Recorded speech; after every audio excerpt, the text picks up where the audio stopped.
You can give via the EFTPOS at the front over there, or you can give online, which should be up there. And there's a bucket coming round for anybody who wants to give cash. Deuteronomy 10 and verse 18 says, "He defends the cause of the fatherless and the widow and loves the foreigners residing among you, giving them food and clothing."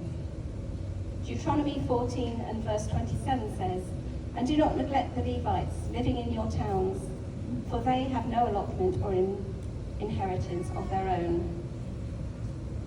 Now there is a wisdom in the way you give money. If you see people in the streets or homeless, don't just give them money, give them food and clothing or something. I made the mistake a few years ago. There was an anxious looking man. He had a rolled up big issue in his hand, and he was asking for some money for it, and I thought, oh, he's a big issue person, so I'll give him some money. And so I gave him the money, and he ran off with it. I think he wanted to fix some drugs.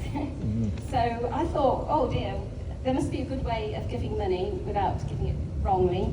And the way to do it is to give to the church who are giving out money to and giving out food, and not only helping them to sort of improve in life, like we help all the rehab charities like Fishers of Men, which is really good.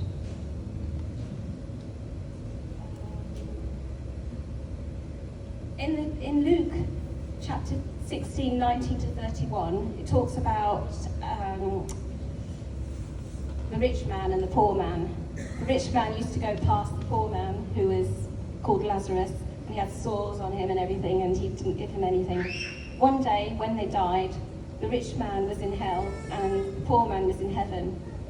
And the moral of the story is that just as God expected you to forgive other people their sins, because he forgives us, he gives us lots of material things, not to keep for ourselves, but to give to the poor. And so, I do know of somebody. When I was on the Thailand mission, there was a doctor called Dr. Aaron, and he told me his testimony. He told me about how he was very poor when he was growing up, and how he had a terrible childhood, but he had a nice aunt who looked after him and who helped him. She became Christian, and she really was wanting to be a doctor, but she couldn't be. So she passed away, and he always wanted to be a doctor. He was very poor, and so he kept going to people asking for money to help him be a doctor. And some people thought he was crazy, but he carried on. And somebody paid for him for the first year or so, and then they said, "I'm not going to pay you anymore."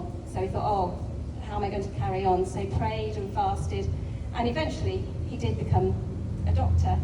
And he was so grateful for the way that God looked after him, that he's giving back to God, and he's like being a